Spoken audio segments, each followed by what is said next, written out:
Hi guys, good morning! So, ngayong umaga ay meron tayong DIY coloring. Yan. Yung aming nabili ay shampoo lang na coloring. Pero yung una kasi na try out namin ay chestnut ang nabili ng aking asawa. So, kapag ikaw pala ay may pagka-grayish na ang iyong or white hair na, ang result niya, ito na yon. May pagka parang nagiging golden siya. Ayan, hindi siya talaga chestnut. Yan.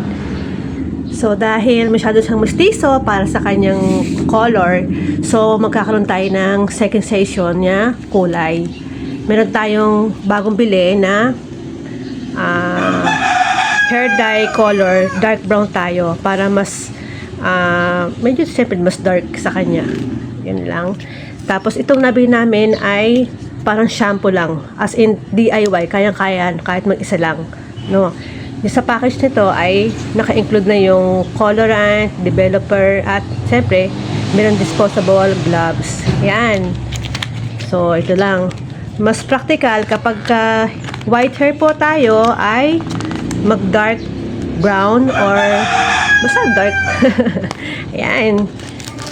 So gagawin na natin para kumapit na yung kulay.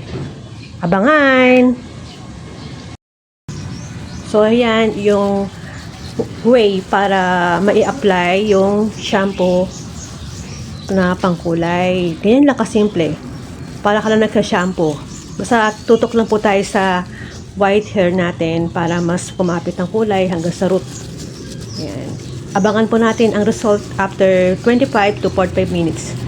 Pero suggest sa pinaka-package niya ay 25 minutes, pero sa akin parang mas okay ang 45 minutes. Ayan. Lalo kapag white hair na talaga ang buhok. Ayan, ito na ang final result ng ating kinulay DIY shampoo hair coloring. Dark brown. Yan. So nice na, 'di ba? Hindi siya kumakapit sa mga gilid ng ulo. Yan.